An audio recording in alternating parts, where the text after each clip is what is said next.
And welcome back. Today we'll dive into the second of our factions, the main factions of Kalad and Eldfall Chronicles, of course. We dive into the arcane Sand Kingdoms. The Shifting Sands. The realm of the Sand Kingdoms is composed of a dozen independent city-state provinces, traditionally referred to as nomes, scattered like jewels across the great desert. Each nome is ruled by its own viceroy, known as a nomarch, and a council of viziers, but all remain under the watchful eye and subtle authority of the Grand Academy. Politics. Though called kingdoms, the Sand Kingdoms have no kings. In the days before the New Dawn, when monarchs ruled the sands, the realm was a cruel and exhausting place. Under the yoke of warring kings, the desert cities stood on the brink of collapse, especially when the invaders first sailed through the mouth of the Ashara River. Their downfall would have been inevitable were it not for the intervention of the Grand Academy's great arcanists, who united the realm and led the scorched, dust-choked settlements into an age of splendor, wisdom, and prosperity. Since then, cities have been governed by viceroys and councils of learned visors. I like to say viziers, under the guidance of the Academy, until such time as a ruler of worthy arcane and mortal statute is found. One of the Academy itself might bow to. I'll take that. Since then, cities have been governed by viceroys and councils of learned viziers, under the guidance of the Academy, until such time as a ruler of worthy arcane and moral stature is found, one the Academy itself might bow to. Seated in Men-Nephir and built around the ancient Great Library, the largest and most revered repository of knowledge in all of Kalad, the Grand Academy is far more than an arcane university. It is the spiritual, intellectual, and political heart of the desert realm. From its limestone and marble halls, it governs arcane education, mediates disputes, oversees trade, and dictates the lawful use of magic throughout the region. All official laws are ratified through the high seat of the Academy. All major conflicts, whether between noble houses, nomes, or foreign powers, are judged under its seal. Though each province retains nominal independence, the Academy's influence is absolute. Despite being a house of wisdom, it is within these halls that the governors are shaped, alliances forged, and wars quietly weighed. In the Sand Kingdoms, power flows through arcane mastery. The Academy's highest-ranking officials, the viziers, are the true leaders of the realm. These master arcanists oversee key disciplines of magic, disciplines essential to the survival of civilization against the ever-hungering desert. Viziers act as both educators and political authorities, appointed to oversee specific nomes and ensure the region's balanced path towards prosperity. Though united outwardly under the scholar's seal, the realm is broadly divided into three cultural and geopolitical alliances. The Ashan Alliance, comprising cities along the upper Asha River. The Sharan Coalition, formed around the Shara River and its neighboring oasis. The Silver Bay Confederation, which lies apart from the rivers and exhibits a culturally distinct blend of Sandlander, Imperial, and Helian traditions. Outside the Academy's overarching authority, the loyalties and foreign relations of the three major alliances often diverge. A prime example lies in their differing stances towards the Valley of Life, a vast verdant enclave at the source of the Asha River, home to numerous chimera tribes, sacred ruins, and tombs from a forgotten age. The cities of the Sharan Coalition and the Silver Bay Confederation often maintain favorable relations with the chimeras of the valley, engaging in exchange of goods, knowledge, and service. In contrast, the Ashen cities remain objects of lingering resentment within the valley. This tension stems from the War of Asha, when Ashen forces sought to conquer the oasis over a century ago. Though the war has long ended, its memory continues to cast a shadow. Likewise, while the presence of the Rin is unremarkable across most of the Sand Kingdoms, tensions towards them, the Hellrin in particular, grows in the Silver Bay. This strain stems from the lingering presence of the Expeditionary Force, a self-righteous colonial power that established a foothold in the region during the Bay's liberation from the invaders.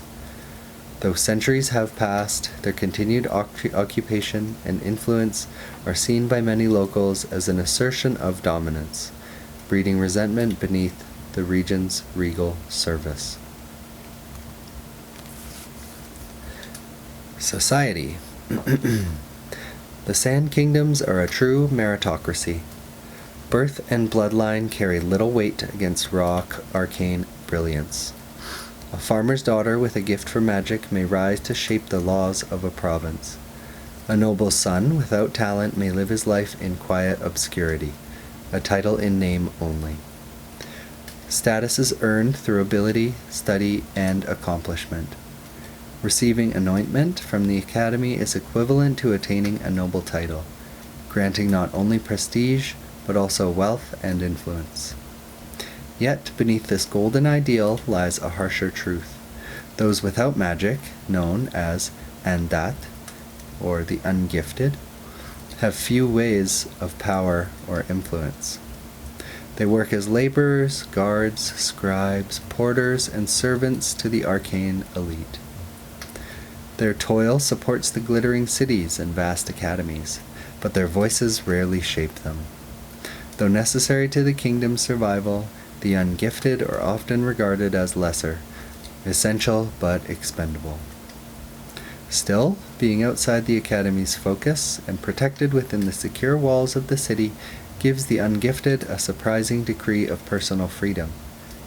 In the absence of status, many develop remarkable craft, cunning, or enterprise. Geography. The Sand Kingdoms stretch across the arid western reaches of Kalad, a land of extremes where scorched dunes, wind-cut plateaus, shimmering salt flats, and ancient ruins meet fertile riverlands and enchanted oases. Though the region appears lifeless from afar, it is in truth a marvel of magical ingenuity and ancient engineering. At the heart of the region, rivers Asha and Shara flow into the sacred Ashara River, the lifeblood of the kingdoms. Nearly every province is founded along its banks or near the canals that divert its waters, feeding lush terraces, irrigating fields, and sustaining life in defiance of the lifeless desert. Massive aqueducts and artificial waterways represent the pinnacle of arcane and architectural achievement, sustaining the desert cities where nature alone would falter. Each province centers around an enormous walled city, which encloses not only dense urban districts, but also stretches of cultivated farmland. Beyond the walls, smaller farming settlements and rural estates dot the wetlands along the river's path. The cities themselves are dazzling, mirage-like bastions of life, splendor, and color. Buildings of sandstone rise in elegant tiers. Water courses through channels that run along the streets. Wind towers catch wind and funnel cool air into homes and halls. Above the bustling marketplaces and narrow valleys, vibrant canopies sway, casting shifting mosaics of light and shade. These oases in the dunes are not merely habitable. They are alive with noise, commerce, and spectacle. Beyond the walls, the great desert sprawls, vast and merciless. Caravan routes thread between settlements and way stations, but the journey is fraught with peril. Sacred wells and garrisoned outposts mark the safest paths, yet travelers must still contend with sudden sandstorms, void anomalies, and monstrous predators lurking in the dunes. River travel is safest, but limited in reach. To access more remote provinces, many still rely on the remnants of the highway, an ancient, elevated stone road that once linked the cities of the sand, predating the present settlers. Though long decayed, scattered segments of the highway still guide traders and pilgrims across the desert's expanse. Military. The Sand Kingdoms do not maintain a unified army, nor do they often engage in open war.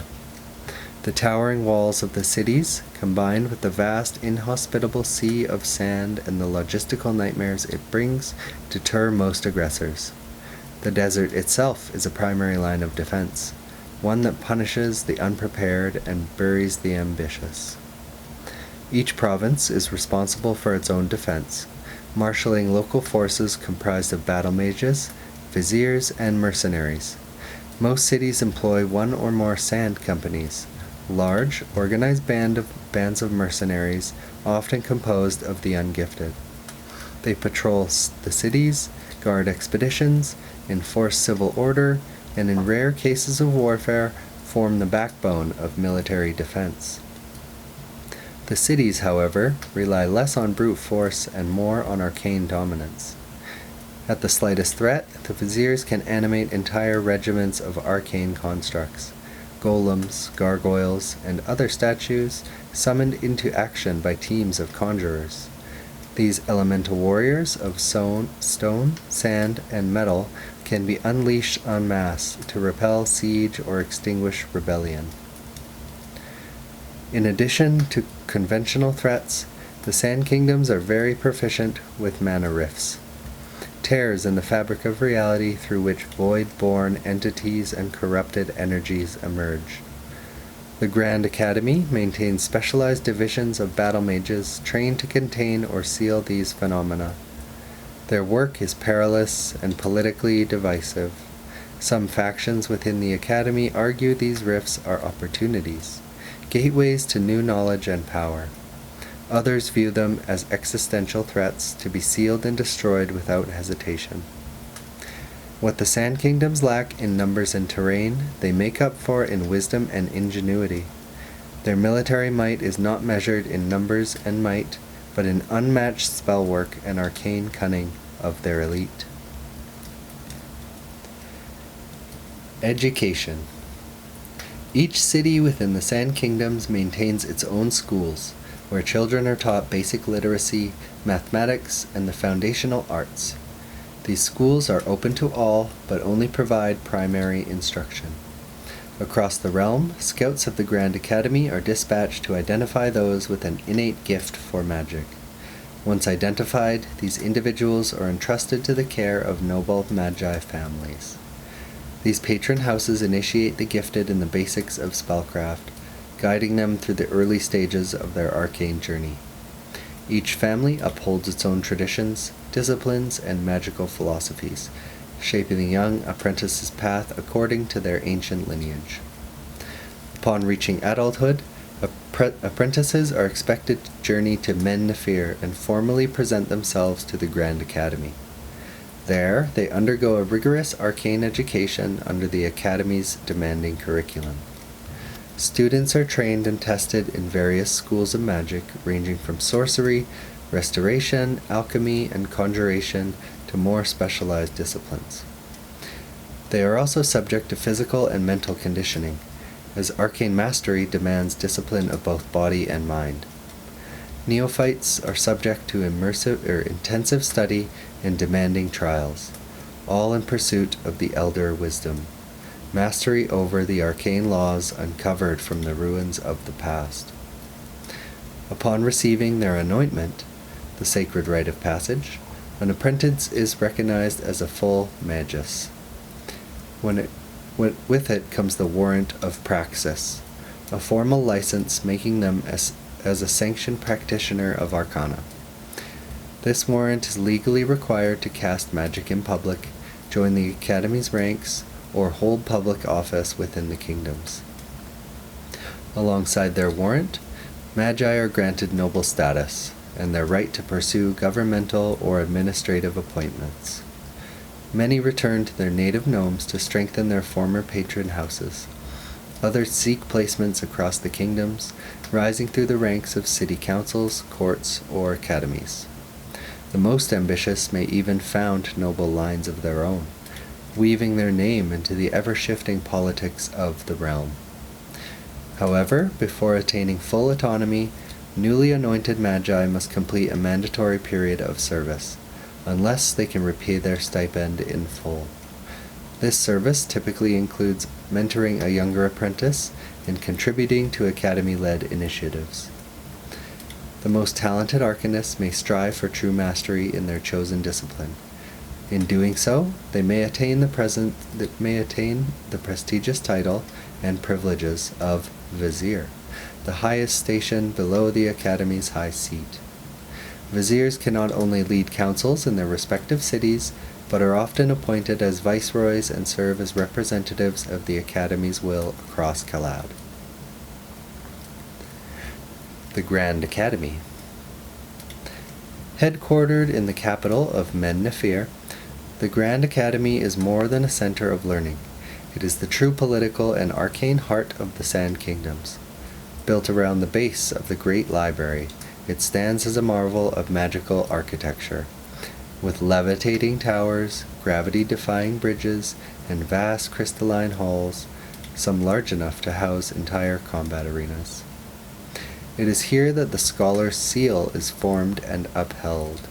From within its walls, the Academy does the following: governs and mediates between city-states, nobles, and foreign powers, dictates arcane policy, educational standards, and magical ethics, sanctions exploration, research into ruins, and magical excavation, issues anointments, granting both noble status and political legitimacy to those deemed worthy, and commissions expeditions to seek out lost relics, uncover forgotten lore, manage rifts, and explore the remnants of Kalad's forgotten civilizations.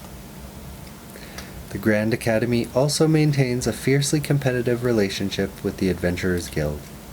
Their dynamic is one of mutual dependency and rivalry. The Guild provides essential manpower, survival expertise, and field logistics, while the Academy offers unmatched arcane knowledge and magical support. The two work together in the exploration, containment, and collapse of unstable rifts. Yet, despite collaboration, tensions often flare over ownership of ancient ruins, rights to recovered relics, and jurisdiction over rift zones. The Great Library. Rising in the center of Men-Nephir, the Great Library is the most sacred and enigmatic landmark in the Sand Kingdoms. It is an ancient, monolithic tower of impossible scale, said to predate the mortal age itself. Taller and wider than any fortress built by kings, its stone radiates subtle arcane presence. The library is curated not by mortals, but by the mysterious librarian, a colossal, unknowable being who does not speak in the common tongue. Though silent, it occasionally imparts cryptic knowledge to the blessed few who earn its favor. Beneath its vast presence walks its steward, an elder sphinx. A creature of immense intellect and memory, it mingles with scholars and visitors alike, always eager to listen, ask questions, and record the happenings of the world. Beneath their gaze, the Great Library houses the largest collection of arcane, historical, and prehistorical knowledge in Kalad. Entire floors are devoted to subjects now extinct. Other wings are sealed off, containing knowledge that even the viziers fear to unlock. The interior of the library defies space, seeming to expand endlessly. Each of its dozens of floors holds more knowledge than any royal court could hope to gather in a lifetime. Culture. The foundations of the Sand Kingdoms were laid atop the bones of forgotten empires.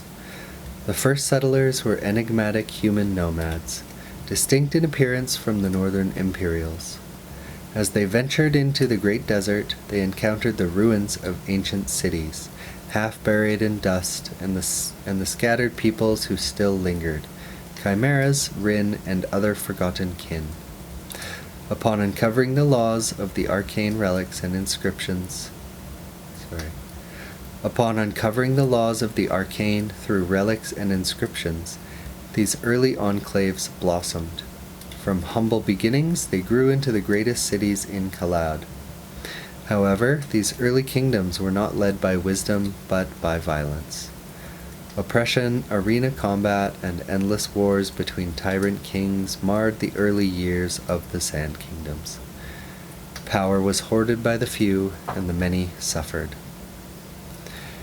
It was the rise of the arcane houses and the Grand Academy that brought unity and order. With the mage's wisdom, the kingdoms cast off the rule of warlords and ushered in an age of relative peace, cultural flourishing, and golden prosperity. Today, the Sand Kingdoms are a melting pot, a convergence of faiths, ideologies, races, and traditions. Each city-state is governed by its own customs, as long as they remain in alignment with Academy doctrine and, to a lesser degree, the local noble councils. And regional distinctions. Sharan cities. These are the oldest settlements along the bank of the Shara River. Their architecture is more monolithic and traditional. While they uphold the Academy's laws, they preserve worship of the old gods, a faith shared with many chimeras inhabiting nearby oases. These cities retain ancient rites and celebrations, and their populations are among the most diverse in terms of species and belief. The Ashen cities. Situated along the Asha River, these cities are younger, more refined in their design, and aligned strictly with the Academy's teachings. They reject rituals that conflict with arcane doctrine. Public worship of gods is discouraged. Instead, the Academy promotes reverence for the arcane itself, encouraging a more philosophical and elemental spirituality. Due to past wars, particularly the War of Asha, which attempted conquest of the Valley of Life, relations with Chimera tribes are strained. Chimera and non-human populations here are relatively scarce. And Silver Bay cities. Among the wealthiest in the world, these coastal cities enjoy rich trade with the Empire and the League colonies. Their architecture blends diverse styles, and their marketplaces bustle with goods from all over Kalad. Politically, they are the most independent, often challenging the Academy's will in foreign policy. While Rin are common across most of the kingdoms, tensions in the Silver Bay run high, especially towards Helrin, due to the League's continued colonial presence following the liberation of the Bay from foreign invaders.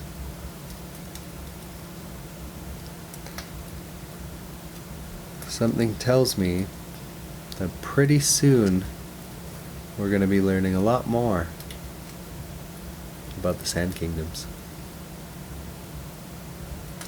See you next time.